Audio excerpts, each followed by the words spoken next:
What is something I should not do with my money if I want to be wealthy? The more common advice that I think you should avoid, if your goal is to become financially independent at a young age, you probably don't want to go buy a house. It's a very controversial thing to say. The reason you don't want to buy a house is because houses dramatically inflate by and large your cost of living. You're putting your capital into that house, and now it's not going to be earning thing. It's going to be sitting idly. Along with owning a house, you have the expenses of maintaining it, paying the taxes on it, blah, blah, blah. If you stay in a apartment that is just enough to meet your needs, which, by the way, is what my daughter has done and continues to do, your costs will be lower.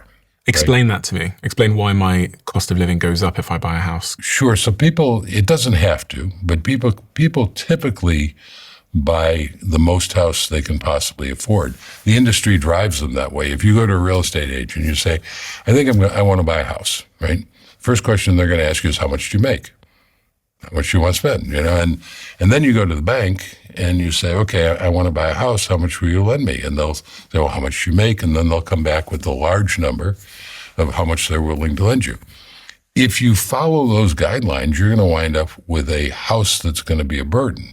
You are not buying it from a position of strength. You are stretching to buy it. You are borrowing the most money a bank's willing to give you. You probably don't want to do that. I mean, you can. That's the bank wants you to do that because that's how they make the most money.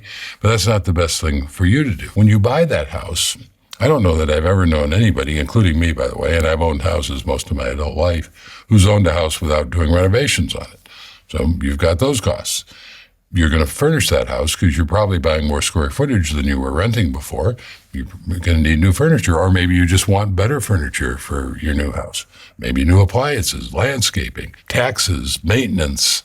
I mean, the list is endless. And people say, well, I can buy this house, and my mortgage is the same as my rent. Well, yeah, but your mortgage is just the starting point. You've got all these other expenses with the house, and the other thing is they are variable expenses. Variable expenses. Yeah, with your rent, if you're renting an apartment, you're paying $2,500 a month for your apartment, right?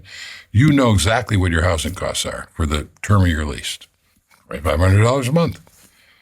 If you own a house, maybe your mortgage is $2,500 a month, and then you need a new roof. Now that's $20,000. Or you need a new septic system, which, by the way, I'm looking at having to put into my cottage. Well, that's another $25,000, right?